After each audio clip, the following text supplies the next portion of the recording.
They're gladly censoring this story themselves because they're just as guilty. This implicates them. They went along with it. They cheerleaded it along the way.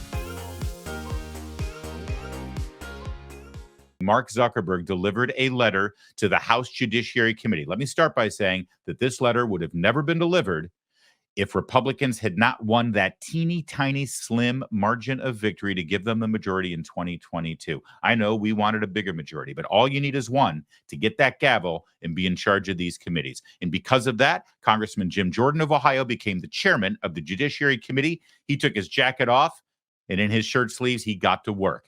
And through relentless efforts and subpoenas and testimony, we've reached this point where Mark Zuckerberg, on behalf of the biggest social media platform in the world, admitted several very important things. Take a look.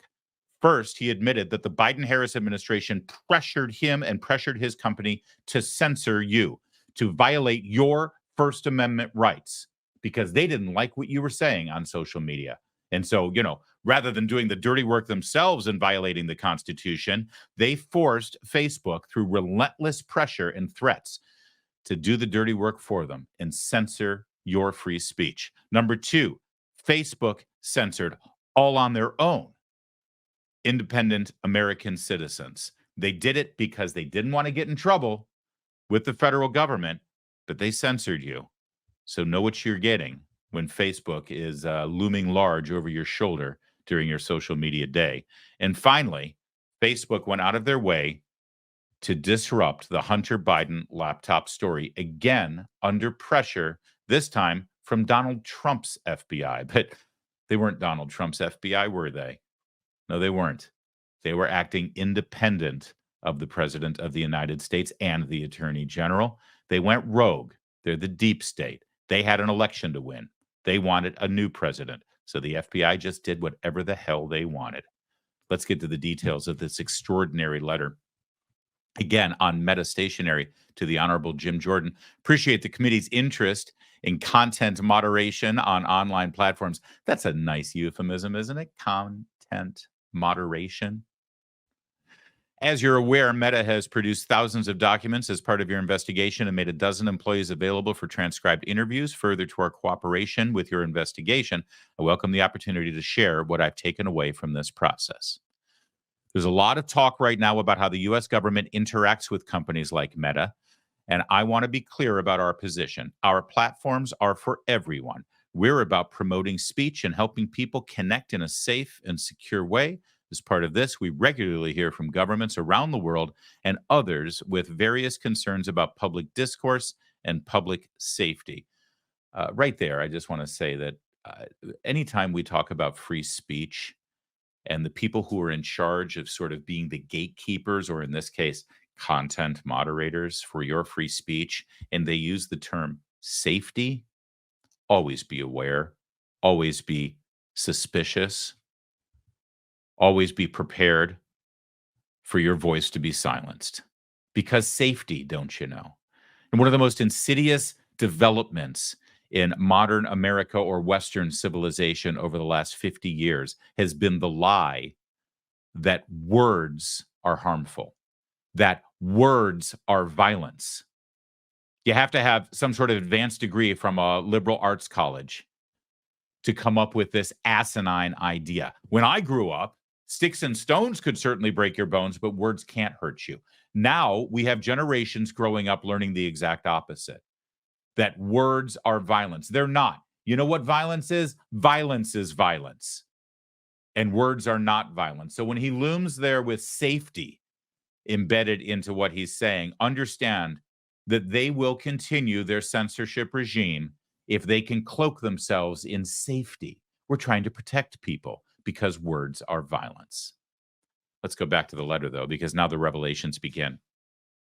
In 2021, senior officials from the Biden administration, where are their names? I want names.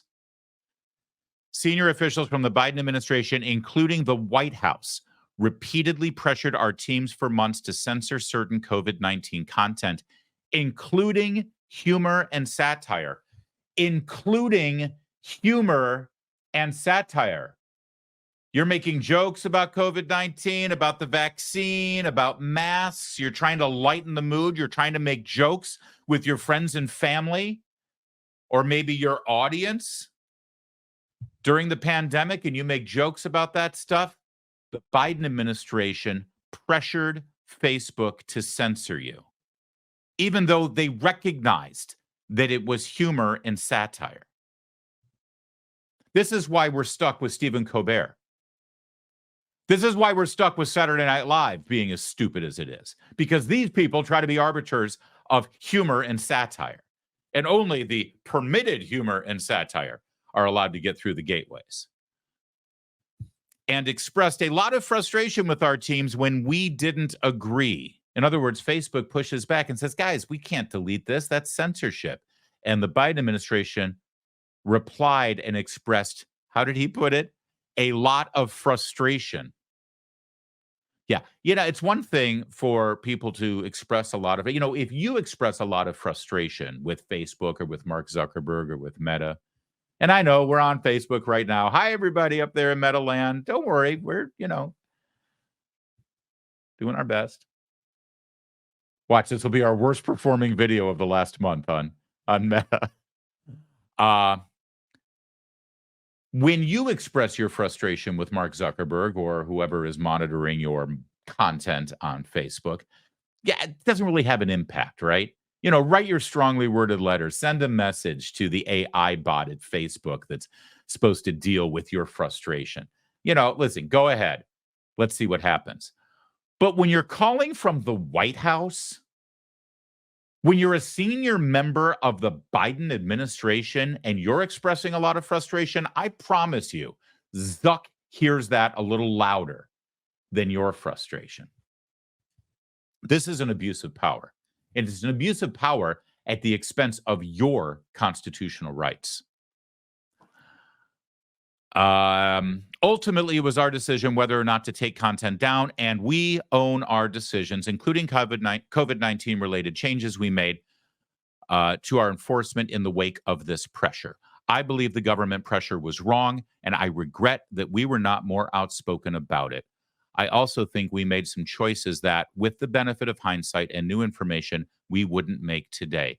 Like I said to our teams at the time, I feel strongly that we should not compromise our content standards due to pressure from any administration in either direction, and we're ready to push back if something like this happens again. All right, now listen, there's more to go on this, including election tampering and election meddling, and the deep state trying to overthrow the election and hand it to Joe Biden over Donald Trump because they didn't like Donald Trump, because it was asking all the right questions about what was going on in the FBI. We're going to get to that in a moment, but I want to stop here for a second, if I could.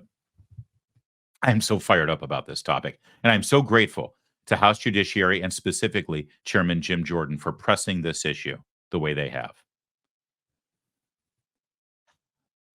It's easy to read what you just read in this letter from Zuckerberg and walk away with, well, Biden administration was putting pressure on them. Fauci's little army of flying monkeys was coming down on them about misinformation during the pandemic. And, it was the cloud of war and we didn't have all the facts in front of us. And they faulted on the side of saving people's lives. It would be easy to do that. And I'm sure that that's what Fauci would say right now if pressed on this. And I sure hope Fauci will be pressed on this. But I want you to think about this a second way. I feel like what we do here on this show every day is to think about the topics that are presented to you elsewhere from other media outlets. And we ask you to think about it slightly differently, with a little bit of a different perspective. So let's look at this for a second. Let's imagine for a second that one of the posts that Facebook took down because of pressure from the Biden administration was a post about somebody giving their personal testimony and their own experiences utilizing ivermectin after they had contracted COVID-19, that they had a really bad case of coronavirus. Their doctor recommended ivermectin. They used it, and it was very effective. Now, that's exactly the kind of post that Anthony Fauci and the CDC and the FDA and the Biden administration's totalitarians would pressure Zuckerberg to take down. Because we're just trying to save lives. And so they took it down. Under pressure, they deleted that. They censored it. They kept people from seeing it. They kept friends from seeing it and family members. Even though it was truthful, it was factual. It was this person's personal experience.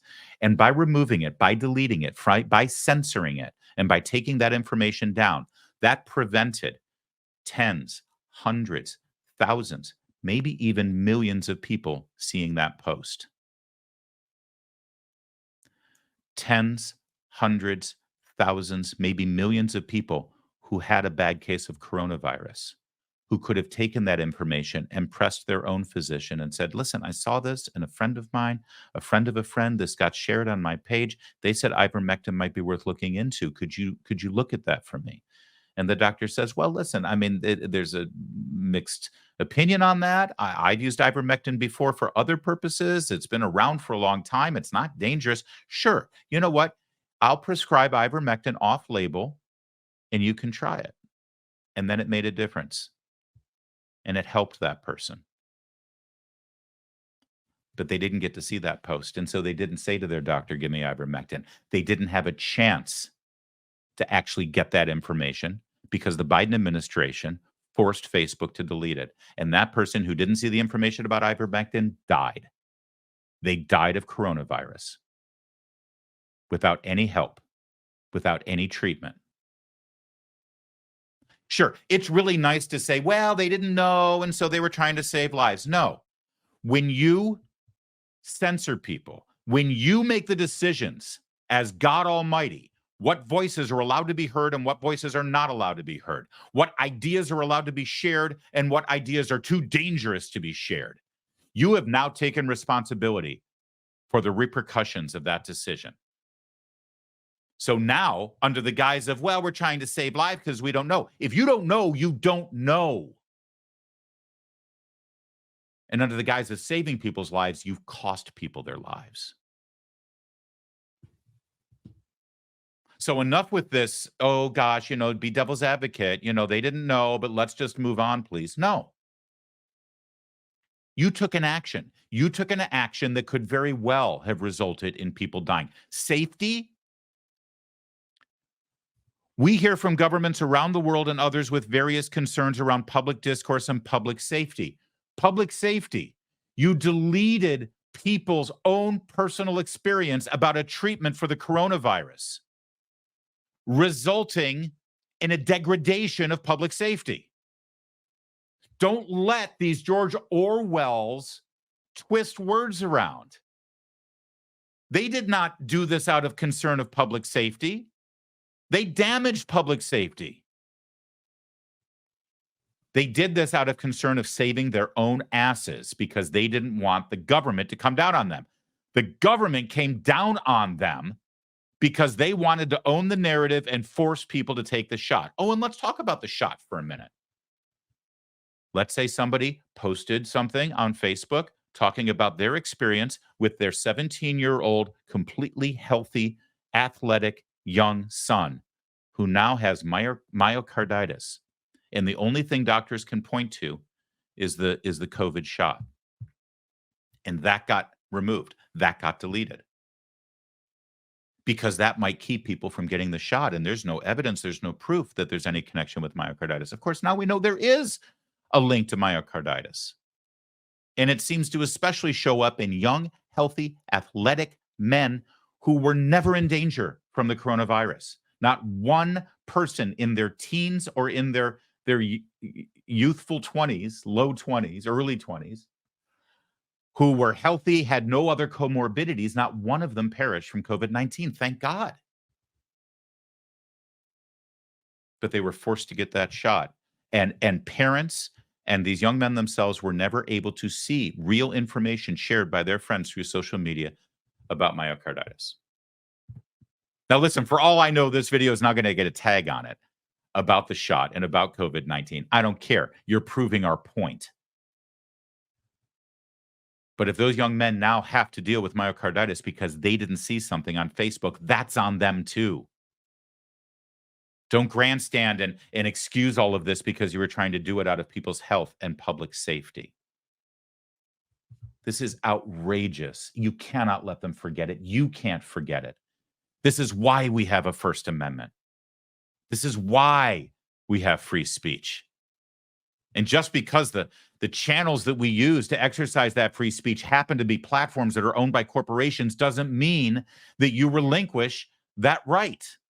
And it certainly doesn't mean that the government can use them as a tool to force you to relinquish that right. That's exactly what we saw here. All right, now let's move on past COVID for a moment. In a separate situation, the FBI warned us about a potential Russian disinformation operation about the Biden family and Burisma in the lead up to the 2020 election. That fall, when we saw a New York Post story reporting on corruption allegations involving then Democratic presidential nominee Joe Biden's family, we sent that story to fact checkers for review and temporarily demoted it while waiting for a reply. It's since been made clear that the reporting was not Russian disinformation, and in retrospect, we shouldn't have demoted the story. We've changed our policies and processes to make sure this doesn't happen again. For instance, we no longer temporarily demote things in the US while waiting for fact checkers. So this whole temporary demotion thing, that story broke 2 weeks before Election Day. So a temporary demotion is tantamount to being a complete and total censorship of that story. Right up through the election. Media Research Center conducted a poll months after the election asking the American people who voted in the election, had they known the details of the Hunter Biden laptop story before the election, would it have affected your vote? Over 70% of Biden voters said it would have affected their vote. I'm doing it off the top of my head. That's pretty accurate. It's pretty close to what that MRC study said because I've quoted it quite a few times.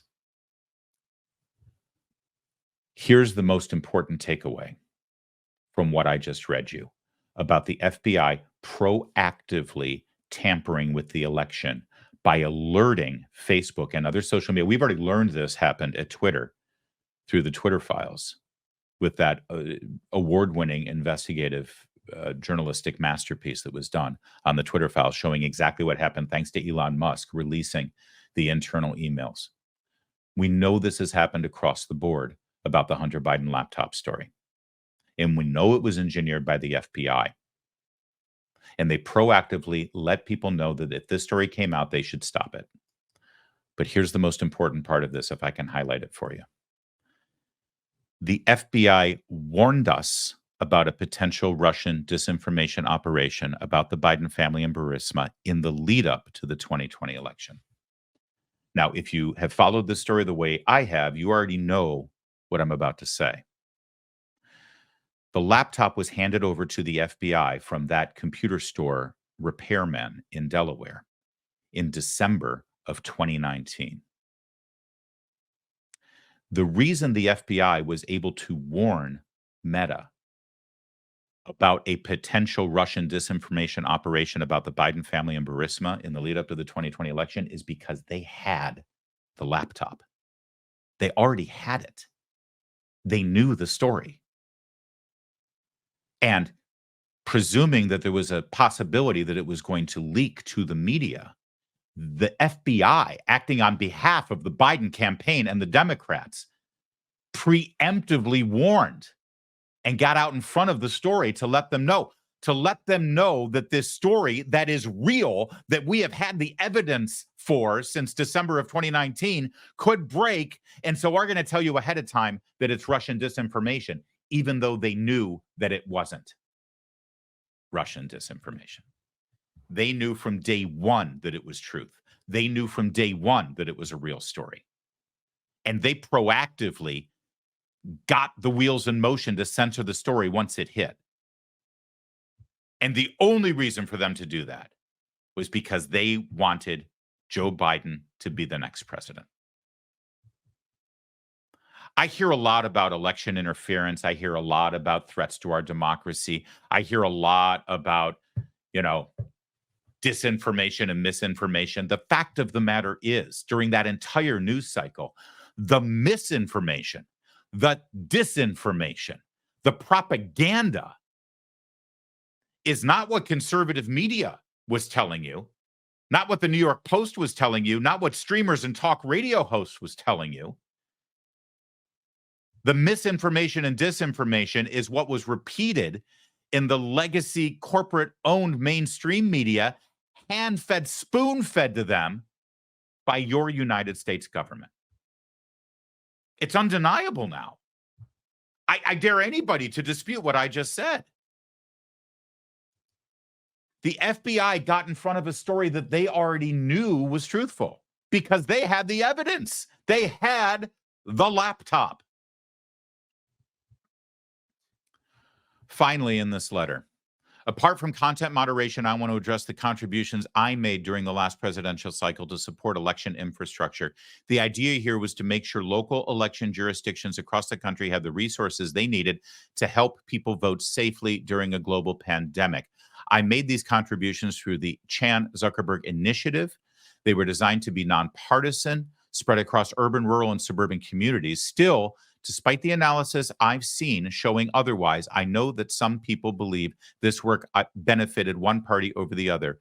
My goal is to be neutral and not play a role one way or the other, or to even appear to be playing a role, so I don't plan on making a similar contribution this cycle. It 100% helped Biden. It was 100% about getting absentee ballots in, mail-in ballots in, drop-off ballots in. You know, those ballots that for the first time in American history were not scrutinized and vetted and authenticated the way we always have in the past. But for some reason in the 2020 election, every single absentee ballot, mail-in ballot, and drop box ballot had to be authenticated as 100% legit, regardless of whether there was a date on it or a signature on it or photo ID associated with it. If a state required photo ID, doesn't matter, just count the son of a gun.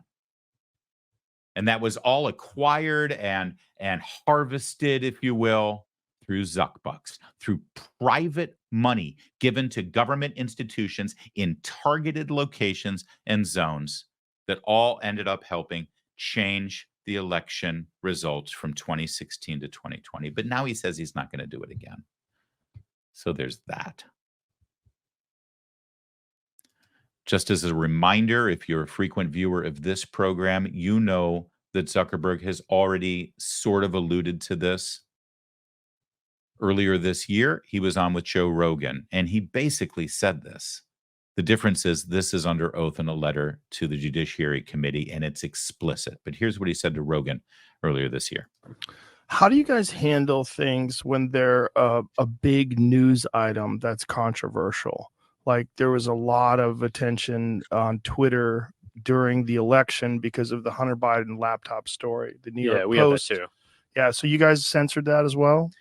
So we took a different path than Twitter. I mean, basically the background here is the FBI, I think, basically came to us, some folks on our team, and was like, hey, just so you know, like you should be on high alert. There was we thought that there was a lot of Russian propaganda in the 2016 election. We have it on notice that basically there's about to be some kind of dump of that's similar to that. So just be vigilant. So our protocol is different from Twitter's. What Twitter did is they said you can't share this at all. We didn't do that. What we do is we have if something is reported to us as potentially misinformation, important misinformation, we also have this third-party fact-checking program because we don't want to be deciding what's true and false.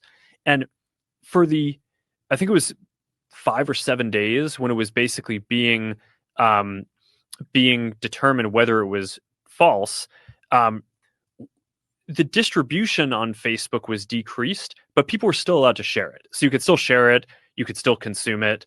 So when you say the distribution is decreased, it got shared. How does that work? It basically, the ranking in newsfeed was a little bit less. So fewer people saw it than would have otherwise. So it definitely. By what percentage? I don't know off the top of my head, but it's meaningful. But I mean, but basically a lot of people were still able to share it.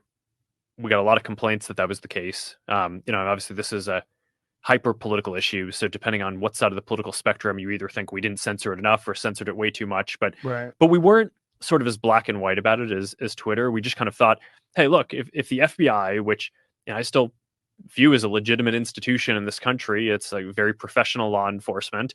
They come to us and tell us that we need to be on guard about something, then I want to take that seriously. Did they specifically say you need to be on guard about that story? No, I don't remember if it was that specifically, but it basically fit the pattern. Yeah, but now in this letter, he confirms, yes, it was that specifically. They specifically said it had to do with a family member of the Biden administration and Burisma, et cetera, et cetera. And so, listen, this is kind of a big story. It's why we led with it today. We're happy, very grateful that the Judiciary Committee under Chairman Jordan was able to elicit this letter from Mark Zuckerberg. And it certainly advances the story and validates a lot of things that Right of Center Media have been doing for the last several years and telling you for the last several years. It's why you should trust us, because we were right about all that stuff. And yes, we were being censored horribly by social media platforms. What's amazing is this story is also in its own way being censored. Go to CNN right now. Well, not right now, after the show. Go to abcnews.com. Go to MSNBC. Go to other places and search on this and see what kind of profile it gets, if it's been written about at all. They're gladly censoring this story themselves because they're just as guilty. This implicates them. They went along with it. They cheerleaded it along the way. And even more so, when we said we're being censored and this story is factual and it shouldn't be deleted from social media platforms, they made us the enemy. They said that we were peddling in disinformation and misinformation, and we were going to get people killed. And we were tampering with the election by peddling lies.